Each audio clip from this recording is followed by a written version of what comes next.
All right, we need to call it as it is. I just watched Donald Trump's Deputy Chief of Staff, Stephen Miller, go live on Fox News and spend multiple minutes calling for the destruction of radical left institutions, taking them to their very end and burying them. He's going absolutely insane. And this is the time to, number one, de-escalate, but number two, maybe not leverage the death of somebody who you claim is your, quote, friend to immediately push a radical agenda that pushes more hate, will lead to more violence in America. And it's not just Stephen Miller. Right before this on Fox News, Brian Kilmeade was saying that maybe homeless people should be involuntarily euthanized. The rhetoric going on Fox News is insane. And again, I want to call it as it is. There is this double standard at play where Republicans at the top level use the craziest rhetoric possible. So for example, Donald Trump will make a post about Chicago being invaded. He just did that a week or two back, and we're like 5 news cycles past that. But he made this AI post where it said, Chicago's about to find out why it's called the Department of War. And then when I respond and I call that fascist, they say that I'm the one that's being inflammatory. Another good example is yesterday. Someone tried to call me out on Twitter and say I'm divisive because I titled the video, Fox News host declares war. And then I said, hey, dude, what if I showed you a clip of Jesse Waters actually declaring war? So I showed him the clip where Jesse Waters is like, this is war now. And the guy just didn't respond. So again, he tried to claim that we were being the divisive ones because we were just responding proportionately to an insanely inflammatory thing said on the right. The point that I'm trying to make is, as I walk you through these videos, I want you to keep in mind this disproportionality. I want you to keep in mind who I'm showing you. This is Donald Trump's Deputy Chief of Staff, Stephen Miller. This is somebody who many reporters say basically is spearheading the immigration policy of the administration, the LGBTQ, anti-LGBTQ policy of the administration, and a lot of the most radical social policies. People say that Trump is getting very tired. You can see it on camera. He's physically tired. So he's ceding a lot of this policy direction to people like Stephen Miller. Now, people like Stephen Miller go on Fox News and have no problem being divisive as hell because that's the type of thing they live and breathe. Another example, do you guys remember when Terry Moran got fired for saying that Stephen Miller was a hateful person? Well, think about this.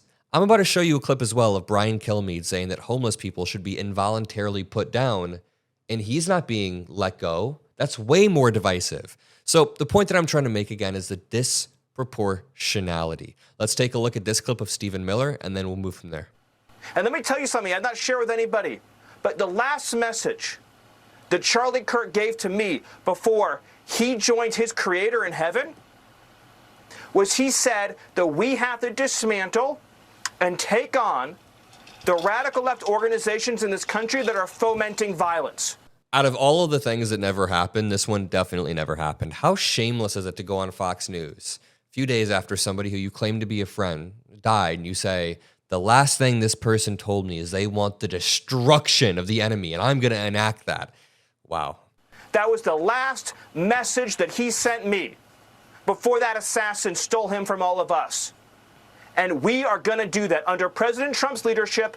I don't care how. It could be a RICO charge, a conspiracy charge, conspiracy against the United States, insurrection. But we are going to do what it takes to dismantle the organizations and the entities that are fomenting riots, that are doxing, that are trying to inspire terrorism, and that are committing acts of wanton violence. It has to stop. And my message is to all of the domestic terrorists in this country spreading this evil hate, you want us to live in fear?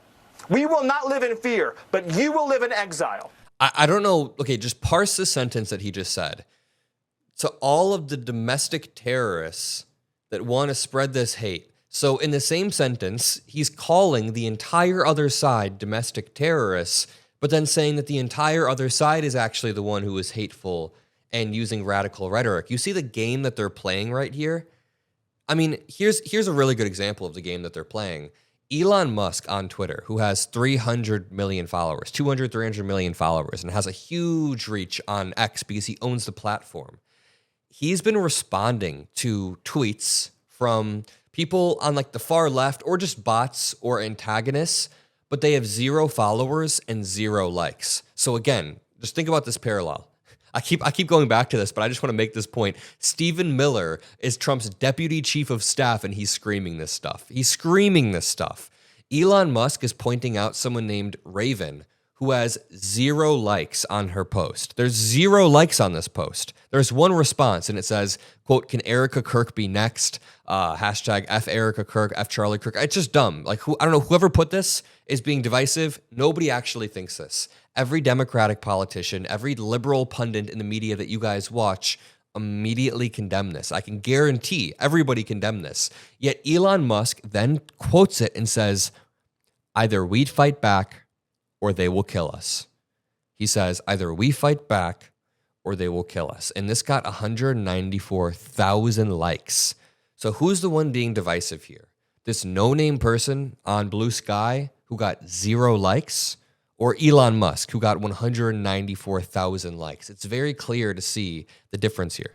Because the power of law enforcement under President Trump's leadership will be used to find you, will be used to take away your money, take away your power, and if you've broken the law, to take away your freedom, Sean.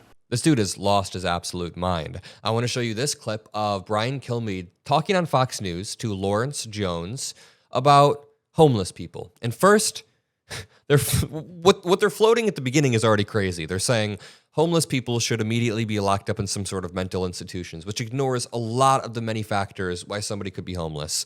But then Brian Kilmeade says, or just involuntarily, like, euthanize them. We feel so compassionate because you see the mental health crisis happening. Yeah, exactly. But it's not our job. We shouldn't have to live in fear while they figure out what's going on right there. Right. Put them in a mental institution, put them in a jail, and you guys figure it out. But people having to duck and dive on the trains and the buses, walking through the street, this is one case, but this is happening all across the country, and it's not a money issue. They have given billions of dollars to mental health and the homeless population. A lot of them don't want to take the programs. A lot of them don't want to get the help that is necessary. You can't give them a choice. Either you take the resources that we're going to give you, or you decide that you're going to be locked up in jail. That's the way it has to be now. Or involuntary lethal injection or something. Just kill them. Yeah, Brian, why did it have to get to this point? Right. I would say this. We're not voting. Well, why did he just brush it off that quickly? I like how they tried to move. Did you hear what he said? He said, or involuntarily. Or involuntary lethal injection. Or involuntary lethal injection, and they agree. Or something. Just kill them. Yeah, Brian, why did it have to get to this point? Right. I would say this. Just kill him, he says. So here's the difference again. Over on MSNBC, some host just got fired for saying that the reason Charlie Kirk was killed is because he was hateful. Or when you put hate out in the world, it comes back at you. He was fired for saying that because the right-wing media ecosystem blew that clip up, and it got tens of millions of views. People calling out that MSNBC host's name, where he lives and everything, and he got fired.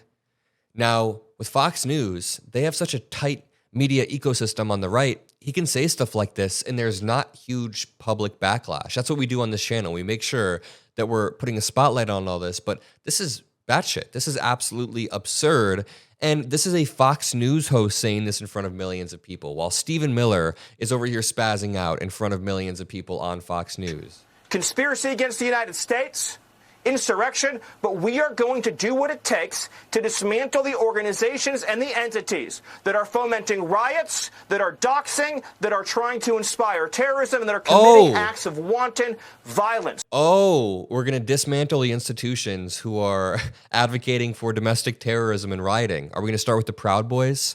Or any of the 100 different organizations that participated in January 6th and then were subsequently pardoned by Donald Trump? I mean, again, Donald Trump sparked January 6th from the top down by saying the election was stolen, and Elon Musk is over here pointing out somebody who has probably 0 followers. Everybody needs to continue using responsible rhetoric, but that starts with the other side. Democrats have nothing to apologize for right now. As Elizabeth Warren said, the first person to apologize for the divisive rhetoric should be Trump. We should go back and start in 2012, and Trump can apologize for saying that Obama was born not in America, right? And then we can go to 2016 and he can apologize for saying lock Hillary up. And then we can go from there and we can figure out which side has used more divisive rhetoric. It is going to be Republicans 10 out of 10 times. Maybe there are going to be some random insane posts made by people on the far, far left. Who knows? There's always crazies. But The leaders in the Republican Party are fomenting a lot of hate, as Stephen Miller says. I'm going to leave it there. I appreciate you all, and peace out.